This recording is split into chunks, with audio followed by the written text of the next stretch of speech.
I hope y'all have a lot to say, because I feel like I have nothing of value to add to the conversation on this one, to be honest. Diglett.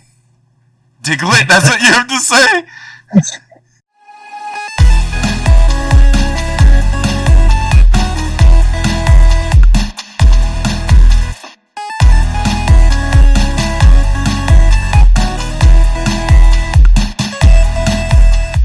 Welcome, gentlemen, to the prestigious Poke Podcast, where we have gone from 13 whole viewers to 70. I think Mom showed this to her swim club. I'm Dalin Malna, and with me are my co-hosts. The one awkward guy with a computer too powerful to run emulation. Google it. Google it? That's your name? I said Diglett. Oh, Diglett. I thought you said Google it. Oh gosh, why did I say Google I thought you were implying you were so famous that we could just Google you. Okay, well, hey, fellas, it's been a hot minute, actually. Yeah, we've had. Oh my gosh, I just want you to know, right this second, I pulled up my game again for notes just to be able to look at my Pokemon stuff. What do you think the first thing happened as soon as I hit start and load in? You got a phone call from a trainer. I did, in fact, get a phone call from youngster Joey. Hey, my Rattata's looking awesome. I wish I could show you. Oh yeah, I managed to beat a tough Pidgey. Need to make my party stronger. See you later. Click. Alright, so Joey's calling in as a special guest this time.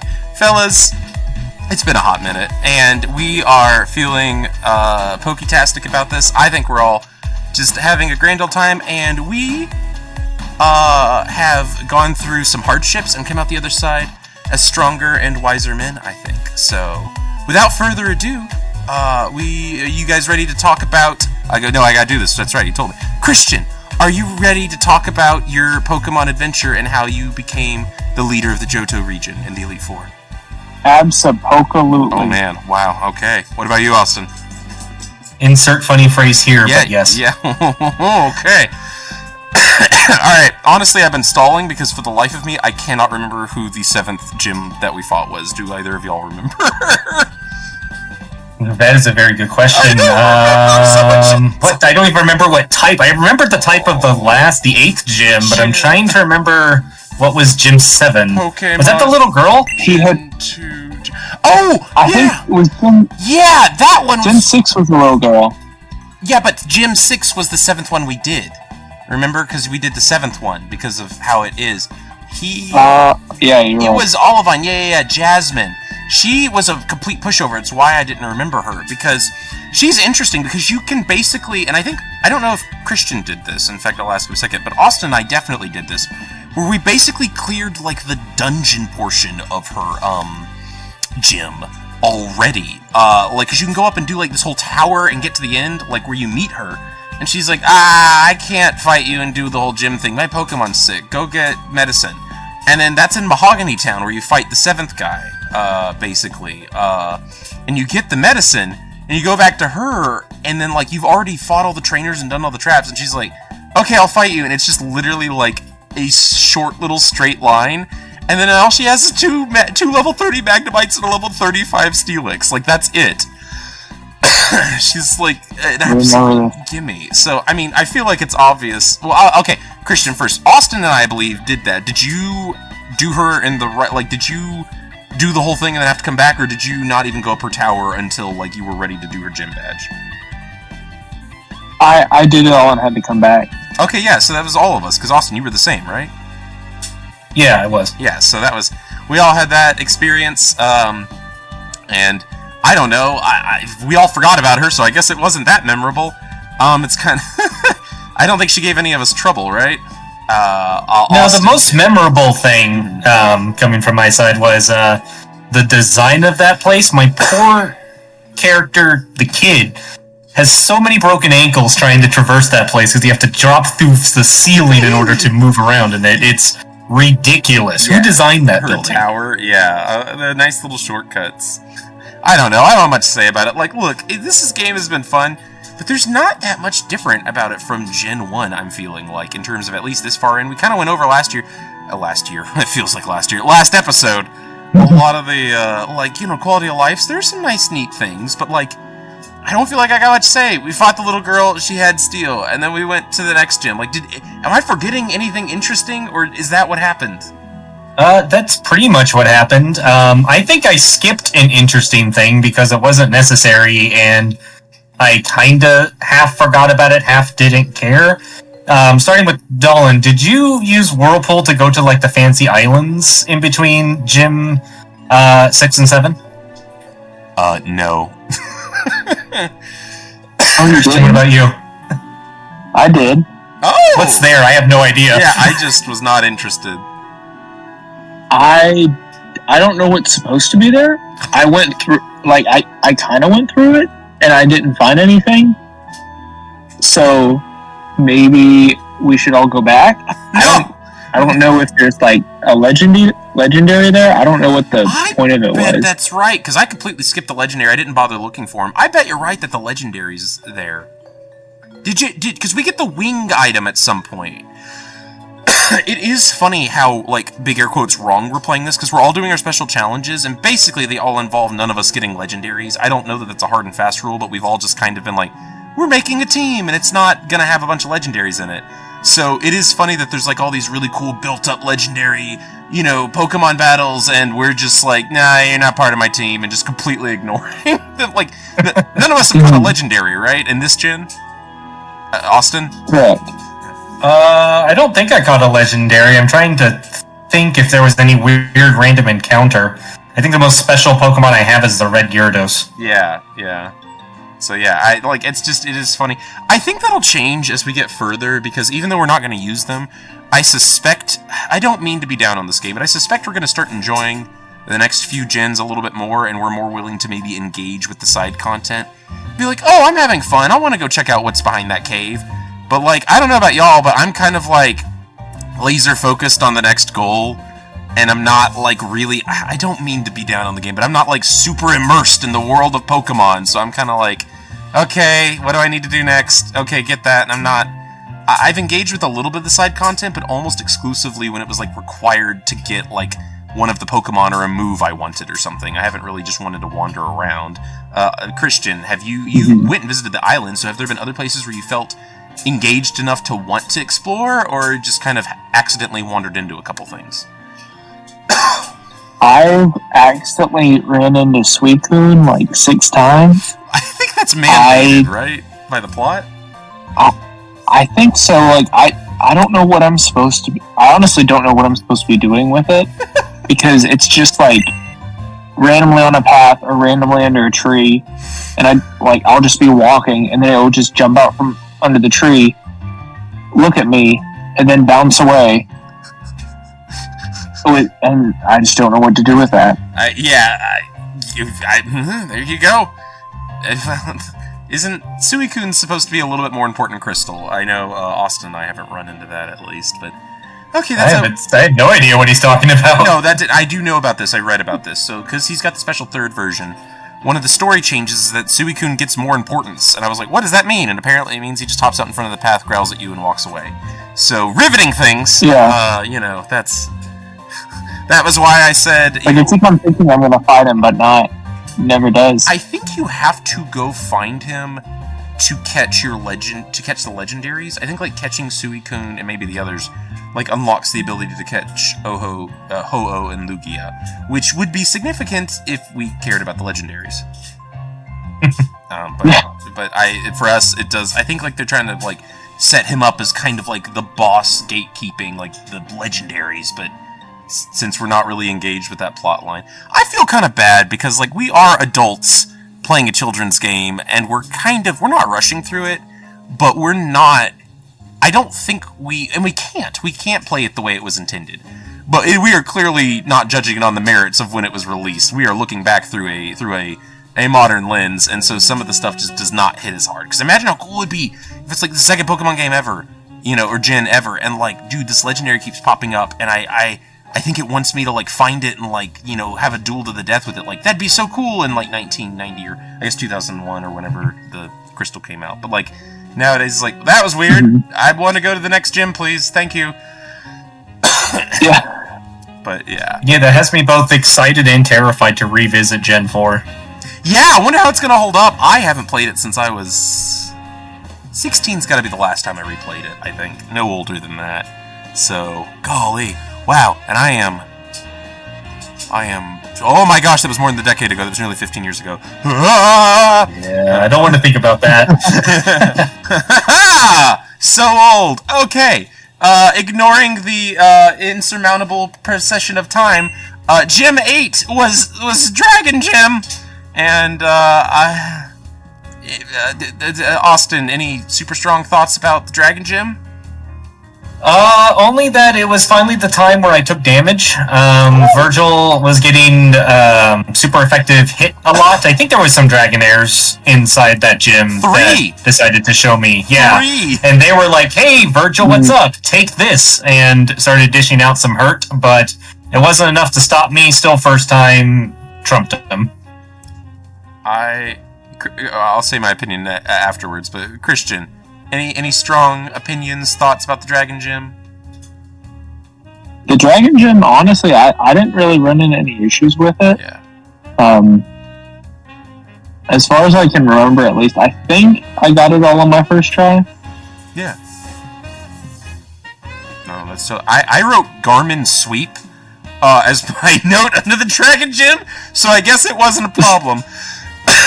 But there are two things that crack me the heck up about this that are worth, I think, noting. One is that I love that they really, like, I know there are fewer dragons and they're strong and they're rare and blah, blah, blah, blah, blah.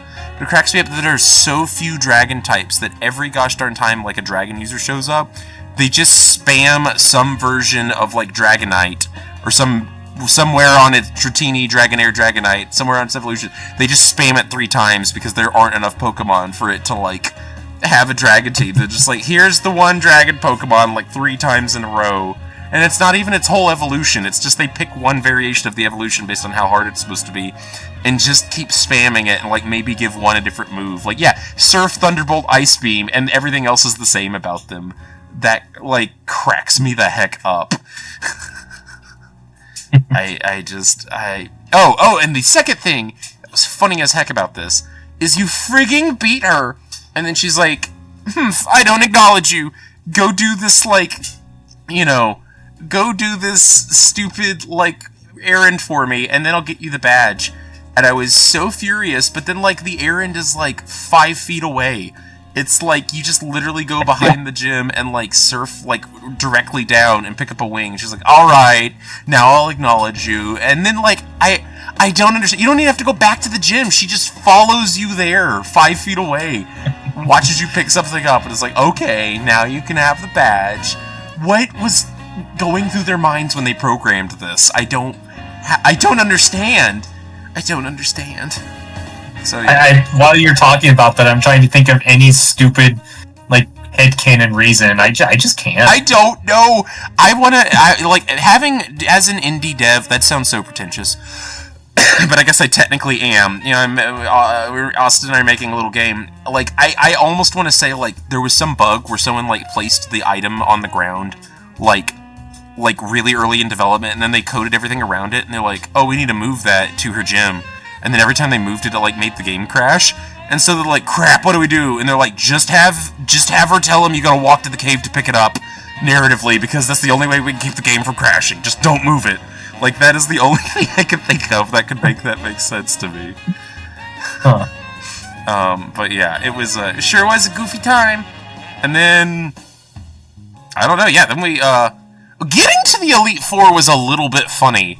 Because, we had some trouble, didn't we, Austin, trying to figure out exactly what was the right way. Isn't that right? You got a story to tell. Yeah, I spent, quite a long time trying to figure out where to go, because I'm thinking, logically, I went to the last gym location. Yeah. I'm like, okay, so there's one route that I haven't explored yet. That's probably where I need to go in order to access, like, Victory Road and Elite Four, so I start going south. It goes back to your first town, too.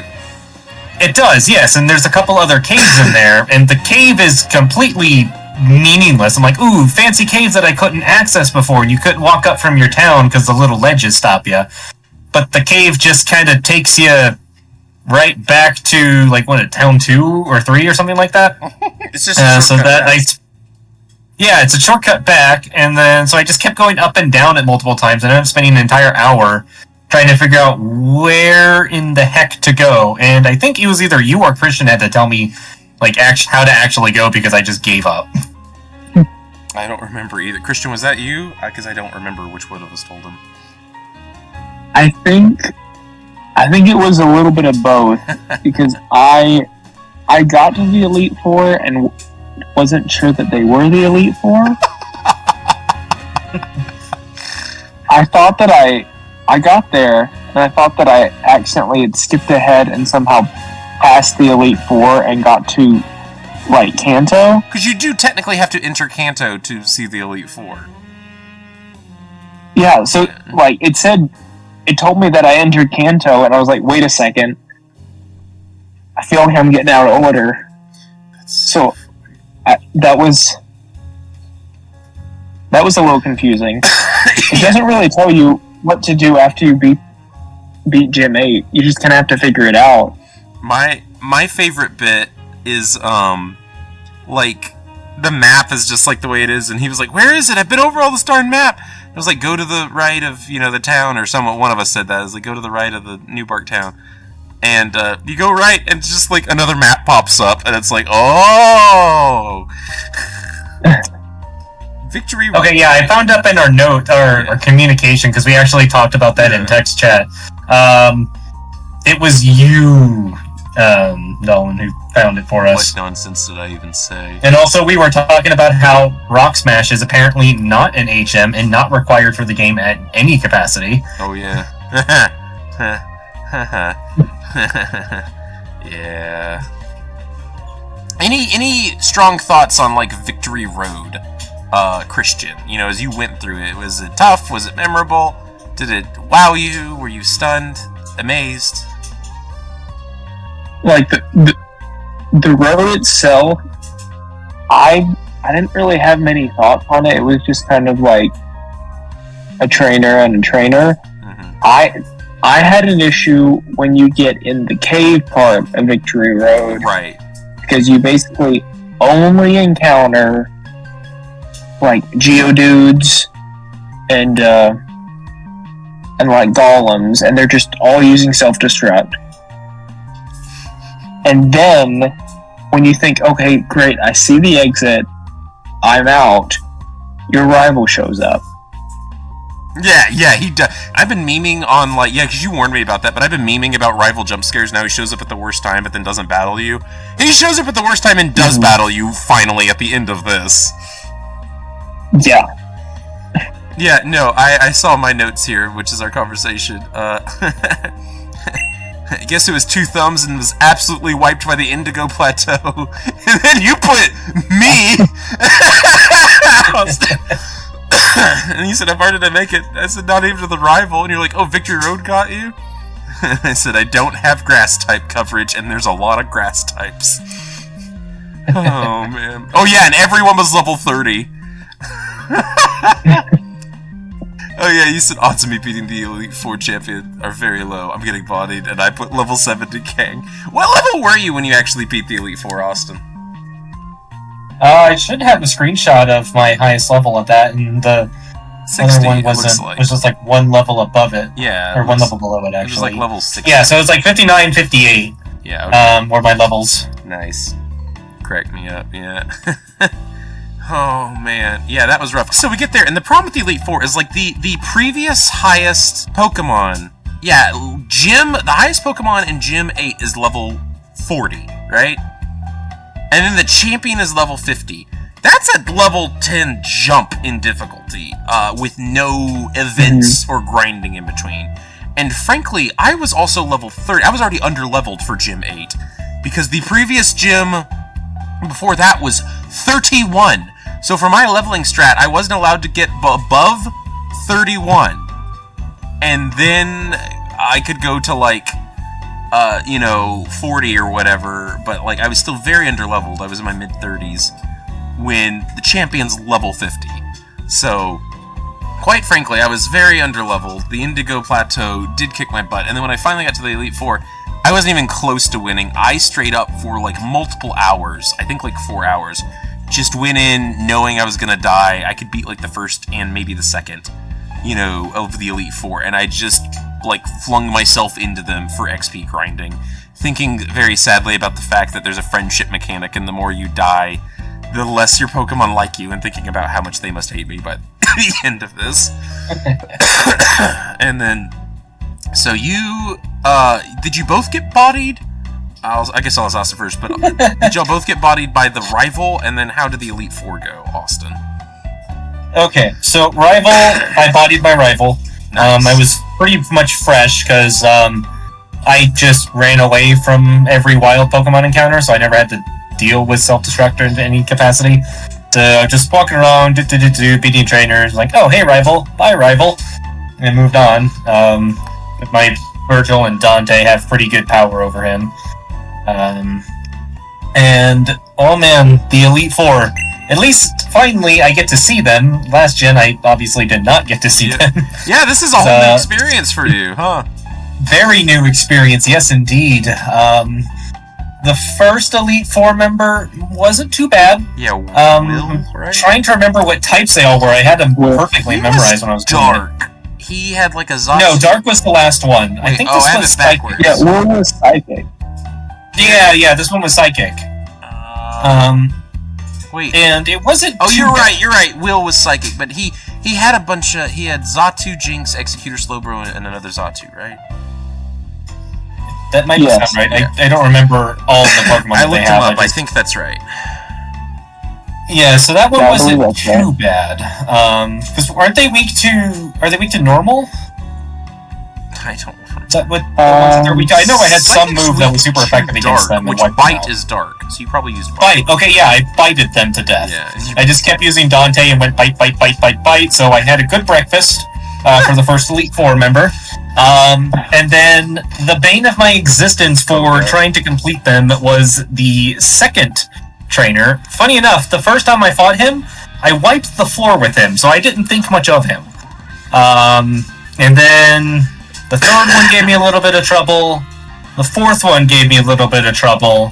And this was just like beginner's luck through the Elite Four. I got through the first of them, all four of them on try one. Yeah. And then got absolutely bodied by Lance. Didn't stand a chance. Got resets, and then that is when my nightmare began, because then the Elite Four were warmed up. Yeah. The first one gave me a little bit more trouble again, and for like at least 6 attempts, I couldn't beat the second guy, because he decided to bring out his new legendary Pokemon, Crobat. Yeah! And that Crobat is the most powerful Pokemon ever to exist in the world. Yep. It would just... It's like, if I know I can't one-shot kill it with my Pokemon, even though I'm way higher level than it, but it would just start spamming Double Team. Yes. To the point where I can never touch it, and then it just uses Toxic on me, and I die. Every single time. If you don't kill that thing on like the first or second turns, it's like, well, settle in, I live here now. Yeah, so I think I went from like high level 40s to like near level 60 just fighting that over and over again. And he wasn't even the worst part of my time with the Elite Four. Lance was the worst one, because at least when I'm fighting Crobat, it's not like, oh, he's super effective, or oh, I'm not very effective. It's just normal, I gotta just hit him. But Lance is like, hey, I'm going to always hit you with super effective moves because I happen to have the perfect moveset to counter your 2 Pokemon, being a water and fire type. And that was very rough dealing with Dragonair over and over again with that kind of power. Yeah.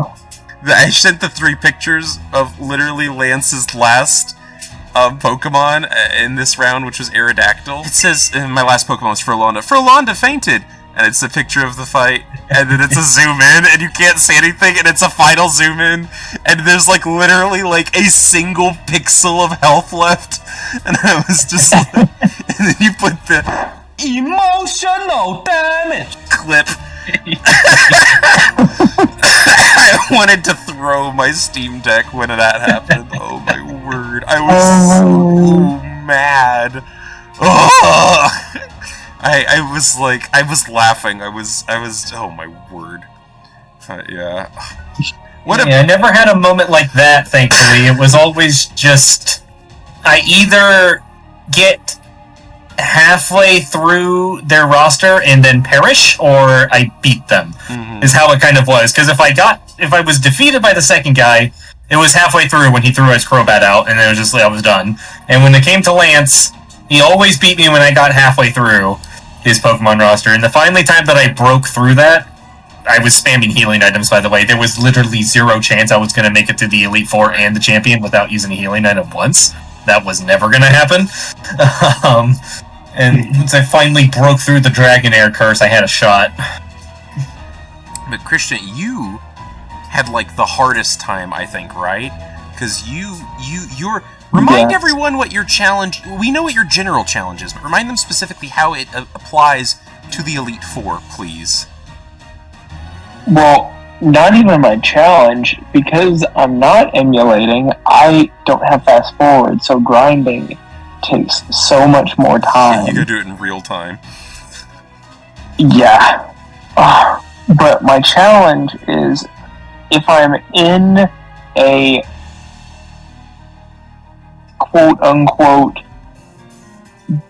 gym or battle arena, I can't use healing. I can't use items. So, like, no revives, no healing, no anything. The only thing that I can use is things that my Pokemon can hold. So, I had to take on the Elite Four and Lance with no healing, no revives, no anything from start to finish. And that, man, let me tell you, that was a challenge. I cannot count how many times I attempted the Elite Four, and the very last time, when I finally got through it all, it was because I made it to Lance with all of my Pokemon over half health. Yeah. Because on almost all of them, I was able to one-shot. I got to the point where I could one-shot by balancing out type differences with each of the Elite Four. And you're... oh, sorry. No, go ahead. And you're on the switch type instead of set, like I am, where when a Pokemon dies, you're allowed to get a free trade out, right? Yes. That's the only way I can see you being able to do that. Yeah. So I switched anytime a Pokemon died. So, like, if they were throwing out, like, for example, if they were throwing out for Will, if he threw out Executor, Execute, well, he's grass type, so I would use that to switch to Johnny. Here's Johnny. And, like, same thing with if they were switching to Jinx, I switched to Whoop-de-Whoop because Earthquake one-shotted her. Oh. So just like things like that, just balancing types was the only way that I made it. Otherwise, I probably would still be attempting because I wouldn't be high enough levels to beat them otherwise. Yeah. But in the end, you find... And hey, you know what's exciting about this too? We're not done yet because we have... I guess I'm revealing this early. We are deciding that we're going to do the post-game. But once this is done, your next set is going to be emulated. One way or another, whether it be through modified hardware or not, which means fast forwarding becomes an option for you. And I think that's pretty exciting because I don't know how high I'd rate these games if I couldn't fast forward. I'm gonna be honest. Like, we're kind of... sorry, a slight tangent. Part of the reason I believe in allowing us to fast forward, though, is because it's like I said kind of near the beginning of this, we can't go back to early 2000s, late 90s, and experiencing it like it was intended in the moment. And so you lose something. You're not there with your friends on the playground, trading, learning, it's not all new. And so you lose that. And so if we're going to have to be stuck just because of the way time works, with kind of it working at that handicap where we're not playing it the way it was intended. I want to counterbalance that with, if we have to have modern inconveniences of not getting to play it the way it was intended, I want to allow for the modern conveniences to try and balance it out some and give it a chance. Because since we can't remove the bad, we might as well add the good, is kind of what I feel. So even though we can't do the fun trading and playground stories, we can fast forward through the ridiculously slow grinding. But yeah, that was a side tangent. I don't know. But we did all eventually beat the Elite Four and Champion, did we not? Yes. Yeah. So that was a pretty exciting moment, I think. I don't know. It's funny. It doesn't feel as gargantuan as in Gen 1, but that's because we know about the post game and are like it doesn't feel like the game's over. Like the other one's like, "Oh man, big challenge. We did the thing." But like it is interesting. Imagine pardon me. Imagine what it must have felt like to get to the end and be like, "Oh, cool. I beat the game. That's neat." You know, and then not know, or like have just heard Playground rumors, and it's like, hey, want to do the first game again also? Or see how things have changed, and being like, what? Like, how mind-blowing that must have been, you know, for the initial kids playing this. I can't even imagine. Like, it's such a cool thing to add in. We're not there yet, but I know we're headed for it, and I guess that's one of the last things I'll ask, unless you guys have some other stories or things I've missed. But like, what are y'all really excited knowing that we're going to revisit Kanto? Are you feeling a little apprehensive? Like, man, this game's kind of going on a little bit longer. I kind of am ready to move on. What are your feelings going in, Austin? You know, going into the post game with Kanto. I know the two things that I'm looking forward to. One is just kind of I don't think is going to happen, just because of storyline.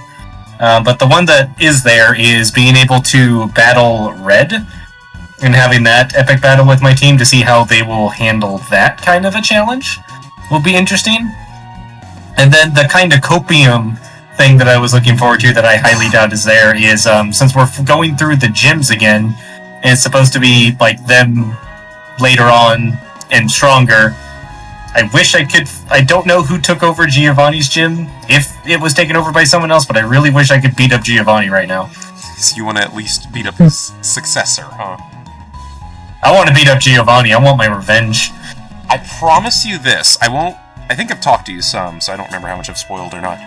I won't say if that's going to happen here or not in this generation, but I do promise you as we go through, there are chances to fight Giovanni again in the series.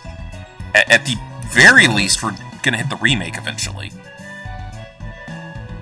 Does that mean I have to go back to Pikachu? Yes, you know what you must do. You know. You know. Alright, what about you, Christian? Are you super pumped, or just kind of feeling feeling a little bit worn out, or where are you with the post-game excitement, or lack of, therefore?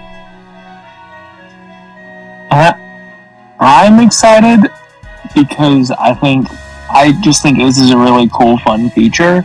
And then also, I've never experienced Gen 2 before, so being able to re-experience Gen 1, it being like later, and kind of like Austin was saying, like see who took over for Giovanni and stuff like that. Like, I think that'll be really interesting to see. Yeah. So I'm excited about it. That's really cool. Yeah, knowing Pokemon, I have a bit of a bittersweet, because I think something I've discovered, and we've played other games, but even just this far, is Pokemon is the master of, like, having the coolest ideas ever, and, like, conceptually being amazing. But then they're also very noteworthy for kind of having just okay execution of those really excellent ideas, and letting kind of the amazing idea carry them really far, and the execution just kind of being eh. And so, like, the idea in the part of my brain that has whimsy and joy in it, from, like, having a son and, like, that reigniting, like, something in my dead robot heart, is like, oh my gosh, I get to go back to the first game, and it's been 3 years, and I get to see all the old Pokemon, and how all the people have changed and redo everything. That's the most amazing thing ever. And then, like, the sad robot critical part of my brain is like, this is just gonna be, like, 5 hours of, like, nothing, where each little NPC will say, like, one line, like, haha, I remember a kid that used to like hats! Let's fight! And that's all that it's gonna be, instead of, like, being, like, instead of taking that concept that's really interesting and taking it as far as it could, part of me is like, it's gonna be underwhelming. I'm still pumped. I'm still more excited than not. I can't lie, but it's a little bit dampened by kind of realizing that, like, okay, Pokemon isn't a game interested in story, and at this point also there's not really anything to catch. I feel like my team's pretty solidified. Yeah, so, but I'm still more excited than not, I'm gonna admit. The cynicism is there, but it has been smothered by the childlike joy of going, gonna fight red, gonna fight red. Yeah, pretty much. Yeah.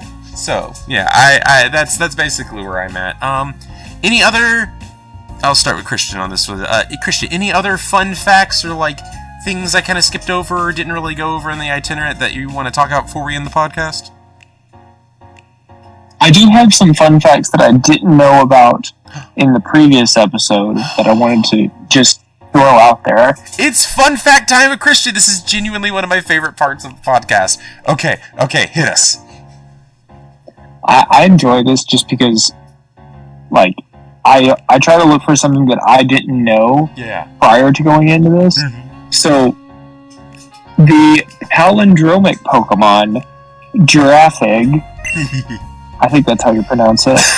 Yeah. It's the giraffe with the, like, head for a tail. Yeah. The tail kind of looks like the, like, Chomp in Mario. Yeah, and I'll put it up on screen. Okay, perfect. That originally was much more palindromic because the original design was literally, like, I have a picture here, but it was literally, instead of the tail being a head, it was basically, they took the front half of it and put it on the back and just made it like a mirror. Like, if you put a mirror in the center of a horse, that's what it looks like. That's horrifying.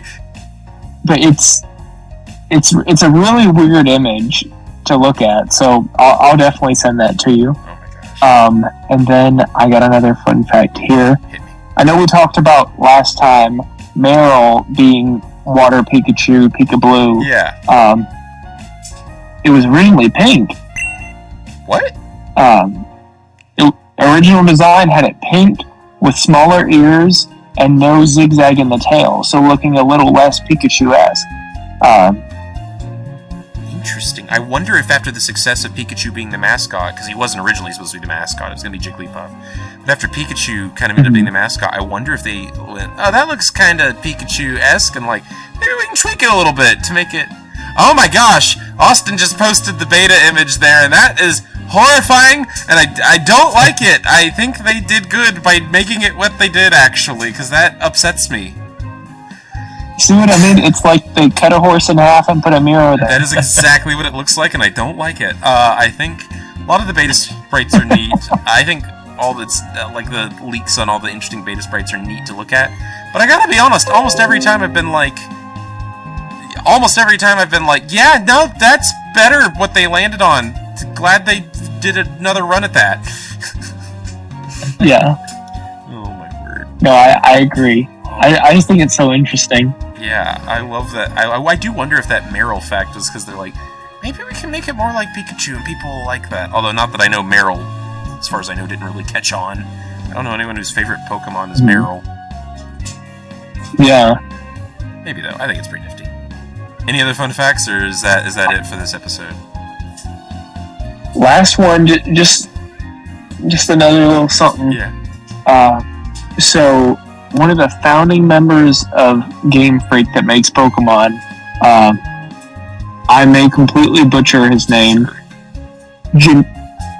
Junichi Masuda. Yeah, Junichi one of the founding Masuda. members. Yeah.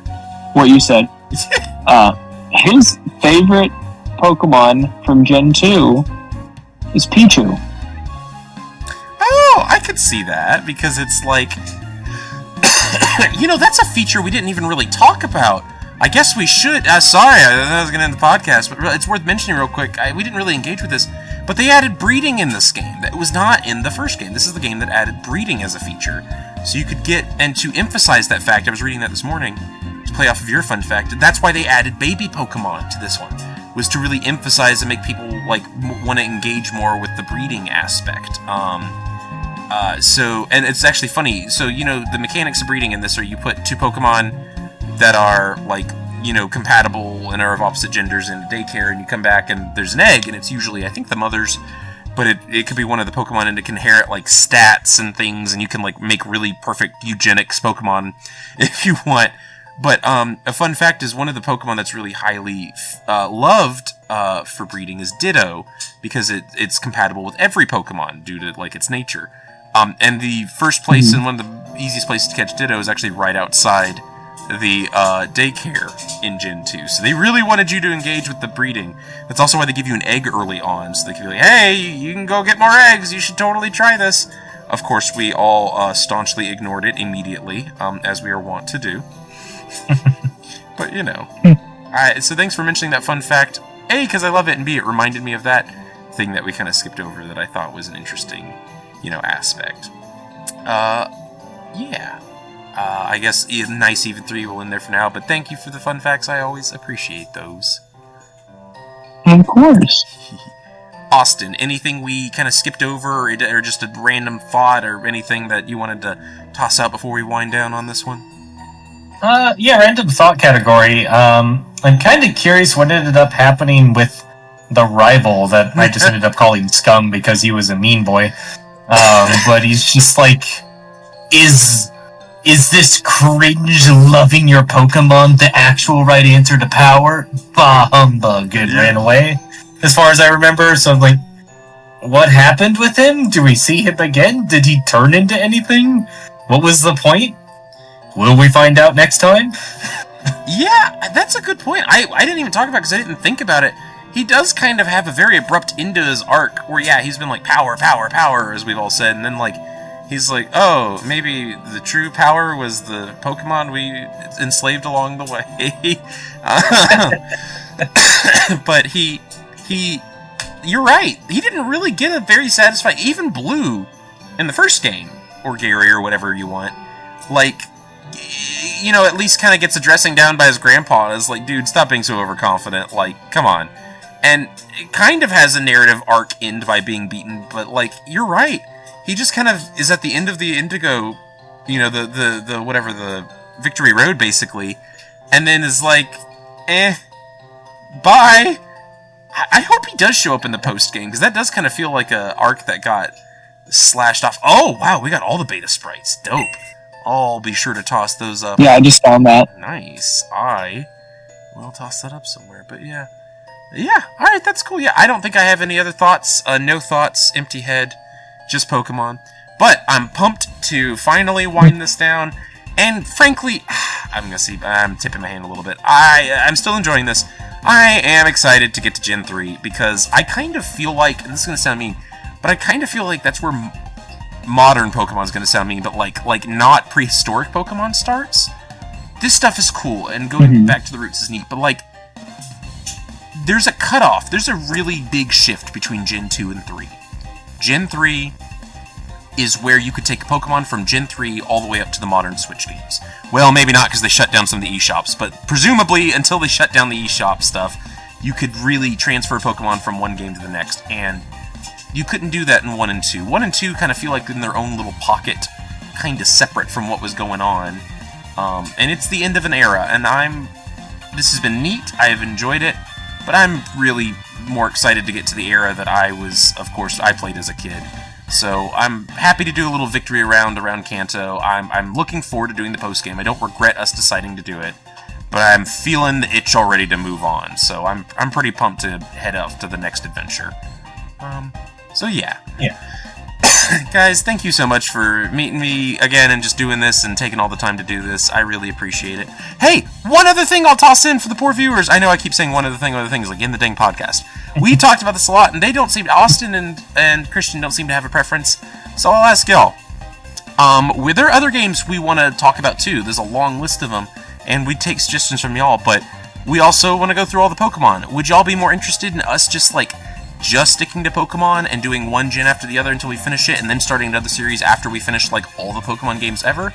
Or if y'all are listening and want to comment, would y'all be more interested in us maybe bouncing around, as we were looking at maybe, Castlevania or Resident Evil or some of the other stuff like that, or anything y'all wanted to suggest that seemed interesting. But viewers, if you're interested enough to comment and would like to see us do some other games, let us know if you'd like us to tackle those games after we finish all of Pokemon, or would take a break, after, Gen 3 or something like that. Let us know in the comments. So, thank you, listeners who have been here. Thank you, Austin and Christian, and I guess we're signing off. See you guys next time. Yeah. Have a good poker night.